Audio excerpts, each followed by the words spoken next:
basically an artist who goes by anti-real, is widely known as popularizing a style of art called graphical realism. If you listen to Vaporwave, if you've ever looked at a Vaporwave album cover on YouTube at any point, you've probably seen this kind of art style iterated on in some way, shape, or form. It's a very techie looking kind of art, for lack of a better way of putting it.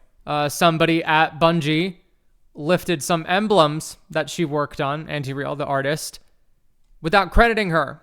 Well, eventually, she said the marathon art issue has been resolved with Bungie and Sony Interactive Entertainment to my satisfaction. She got a huge, huge bag. I'm relatively certain that's exactly what happened. Now, what bothers me about the way that this conversation has been had is that a lot of people, and I mean a lot of people, are talking about how Marathon stole her art style. And that's not the same thing as stolen art, right?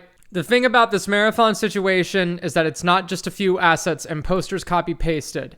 It's a whole aesthetic, a whole vibe, setting the tone for everything. The plagiarism is woven into the DNA. Here are some other examples. This is a very common kind of sci-fi sort of theme. I'm sure there have been a couple of cyberpunk ads that look kind of similar to this. At the end of the day, nobody can copyright an art style per se. No matter how unique somebody does something, it doesn't prevent other people legally from trying to do an iteration on the concepts explored in that art. And, you get here, and Joseph Cross, one of the art directors, talks a little bit more specifically about it. Marathon is heavily inspired by the world of competitive sports, the sharp kinds of bright contrasting colors that are used to denote functional shape and form. It's commonly something that's seen in motorsports, in the Olympics.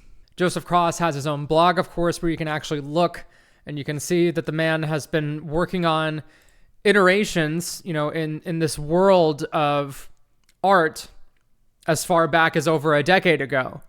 It's obvious that Anti-Real had some assets stolen, but this idea that Anti-Real is the reason that Marathon exists right now is, in my opinion, just rage bait.